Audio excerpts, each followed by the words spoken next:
For advertisement, call 8125893028. Our Gmail maxtvtelugu@gmail.com. Max TV భక్తి ప్రేక్షకులకు నమస్కారం. తీర్థయాత్ర కార్యక్రమానికి స్వాగతం. నేపాల్లో ఉన్నటువంటి అనేక ఆలయాల విశిష్టత చరిత్ర గురించి తెలియచేయడానికి ఈ రోజు మనతో పాటు ఉన్నారు ప్రముఖ ఆధ్యాత్మికవేత్త బ్రహ్మశ్రీ డాక్టర్ రాజన్ నంబూద్రి గారు. నమస్కారం గురుగారు. నమస్కారం. గురుగారు, నేపాల్లో కాఠ్మాండ్లో ఉన్నటువంటి పశుపతినాథ్ ఆలయం గురించి మాకు వివరిస్తారా? తప్పకుండా అమ్మ. ముందుగా శ్రీ మహాగణపతి దేవతోభ్య నమః. చూసే మ్యాక్స్ టీవీ ప్రేక్షకులకు అందరికీ హృదయపూర్వక వందనం. మనము ఇప్పుడు తీర్థయాత్ర ఒక కార్యక్రమం పైన మనం మాట్లాడుకోబోతున్నాం. పశుపతినాథ్ అంటే చాలా అద్భుతమైనటువంటి ఒక లింగోద్భవం. మన భారతదేశంలో 12 జ్యోతిర్లింగాలు మనకు అవగాహనగా మనకు కనపడుతూ ఉంటుంది. ఈ 12 జ్యోతిర్లింగాల్లో పాక్ష దేశం అంటే నేపాల్. ఇది వరకు మనకంతా కలిసి ఉండేది. అది విడిపోయింది కాబట్టి దాన్ని పాక్ష దేశం అంటారు. ఆ పాక్ష దేశంలో మన భారతదేశానికి పాక్ష దేశానికి చాలా దగ్గర సంబంధమైనటువంటి ఒక ఇతిహాస పురాణాలు మనకు కనపడుతున్నాయి. మనము త్రేత ద్వాపర యుగంలో ఎప్పుడైతే కూడా మహాభారతంలో నరుడు నారాయణుడు అవతారమెత్తారు. నరుడు అర్జునుడు, నారాయణుడు వచ్చి శ్రీకృష్ణ పరమాత్ముడు. వారు ఇరుగురు కూడాను ఒక కురుక్షేత్రాన్ని యుద్ధం చేసి కౌరవులని పాండవులని అంతా కూడా పాండవులు గెలిచి కౌరవులందరినీ కూడా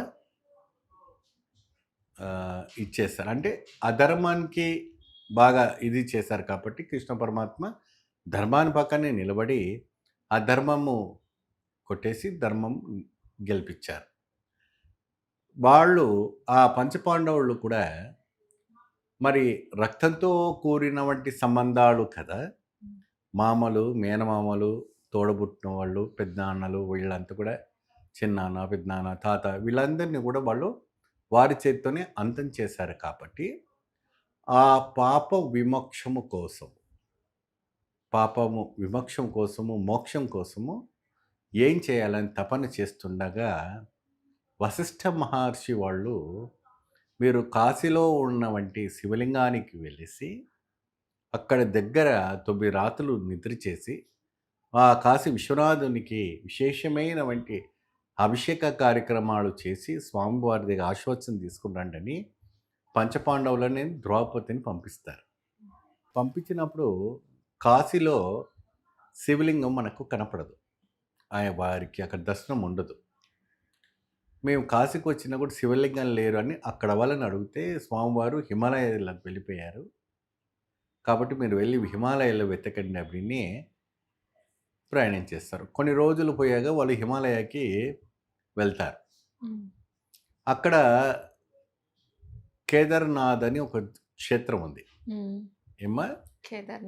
కేదార్నాథ్ ప్రాంతంలో ఐస్ మంచు ప్రదేశము, ఒక మనిషి నిలబడిన ఇంకొక మనిషి కనపడలేని ప్రదేశము, భయంకరమైనటువంటి ఒక చలికి ఎముకలు కూడా ఇరిగిపోయే వంటి చలి, అఘోరమైనటువంటి చలి ప్రదేశము ఆ కేదార్నాథ్. అయితే వీళ్ళంతా కూడాను పంచపాండవులు వెళ్ళి అక్కడ ఉదయం సూర్యాస్తమి సంధ్యావేళలంతా కూడా పూజ పునస్కారాలు చేసుకొని వాళ్ళ శివుడి కోసం వెతుకుతూ ఉండగా ఒక చోట్లో అలసిపోయి కూర్చొని బాగా శివుడు సతాయిస్తాడు అన్నట్టు, విసిగిస్తాడు బాగా. దర్శనం ఇస్తాడు కానీ విసిగిస్తాడు బాగా. ఎందుకంటే ఆ మోక్షం అనేది ఊరికే రాదు కదమ్మా, దానికంటూ ఒక ఫలితం ఉండాలి అని.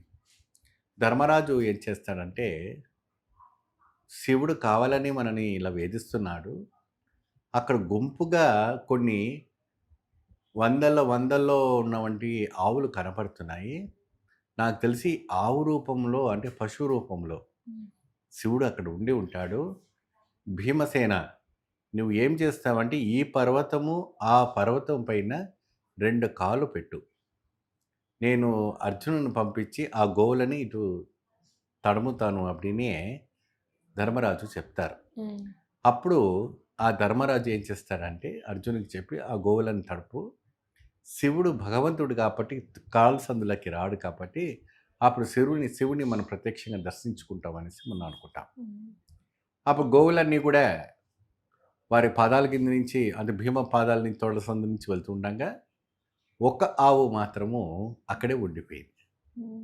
అప్పుడు ధర్మరాజు చూసి అది శివుడే, నువ్వు వెళ్ళి ఆ శివుని పట్టుకో, అంటే వారి పాదాలు పట్టుకో, మన పాపాలన్నీ పోతుంది அப்படிంటే ఆయన వెంటనే భీముడు ఇలా వంగి పట్ట లోపల ఆ ఐస్ శిఖరం లోపల తల వెళ్ళిపోతుంది, వెనకల వీపు భాగం మాత్రాన్ని ఉండిపోతుంది.